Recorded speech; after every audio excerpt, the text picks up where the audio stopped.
ভদ্র শান্ত স্বভাবের মেয়ে হঠাৎ করে একদিন অবিশ্বাস্য এক সত্য জানতে পারে যে ওষুধটা সে টানা 18 বছর ধরে খেয়ে আসছে সেই বোতলের নিচে লুকানো আছে আরেকটা গোপন লেবেল। কিন্তু সে কিছুই প্রকাশ করে না, বরং মায়ের কথা মতো নিয়মিত ওষুধ খাওয়া চালিয়ে যায়। রাতের পড়াশোনার অজুহাতে সে বাড়ি থেকে বের হয়, মুখ থেকে 2টা ট্যাবলেট ফেলে দেয়, আর 18 বছর পর তার মধ্যে জেগে ওঠে একদম বন্ধ করা ক্ষোভ। সে হাতের ঘড়িটাও ফেলে দেয়, যেটা দিয়ে তার মা তার অবস্থান ট্র্যাক করতো। আজ সে ঠিক করে আজ কিছু একটা বদলে দেবে। এই মেয়েটির নাম শিয়া ঝিকোই। সে চিনবেই বিশ্ববিদ্যালয়ের এক মেধাবী ছাত্রী, কিন্তু দুর্ভাগ্য তার মা একজন ভয়ঙ্কর নিয়ন্ত্রণ পাগলি নারী। মেয়ে যেন শরীর ও মন দুই দিক থেকেই পুরোপুরি তার নিয়ন্ত্রণে থাকে। এই জন্য মা নিয়মিত ব্যক্তিগত ডাক্তার দিয়ে তার শরীর পরীক্ষা করান।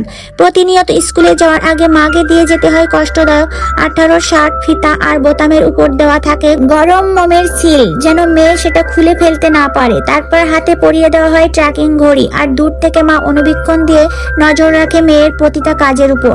একদিন মা দেখে মেয়েটি ফিতার চাপে শ্বাস নিতে পারছে না, কিন্তু তবুও কোনো সহানুভূতি দেখায় না। বরং এক সহপাঠী যখন মেয়েটিকে সাহায্য করতে ফিতা খুলে দেয়, মা ছুটে গিয়ে আবার বেঁধে দেয়, আর এক চড় মেরে বলে ওঠে, তুই সাহস পেলে কিভাবে? কতবার বলেছি এই পোশাক তো সুরক্ষা, এটা তুই খুলবি না। মেয়ে বোঝানোর চেষ্টা করে যে শুধু বাথরুমে যেতে চেয়েছিল, কিন্তু মা আরো কঠিন ভাবে অপমান করে ফেলে। এই দৃশ্য দেখে ফেলেন এক প্রভাবশালী ধনী মানুষ।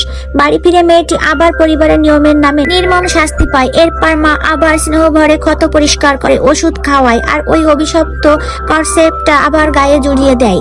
একদিন মা ফোনে কথা বলছিল, আর ঠিক সেই সময় মেয়েটি বোতামটা খুলে ফেলে। ওষুধের নিচে দ্বিতীয় এক লেবেল দেখে সেটা ছিল এমন এক ওষুধ যা মানুষকে সারা জীবনের জন্য বাকরুদ্ধ করে দেয়।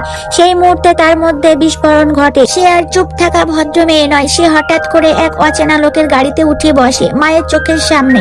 এমন কিছু করে যা মা কোনোদিনও ক্ষমা করবে না। যখন সেই বাঁধনমুক্ত পোশাকটা মাটিতে পড়ে যায়,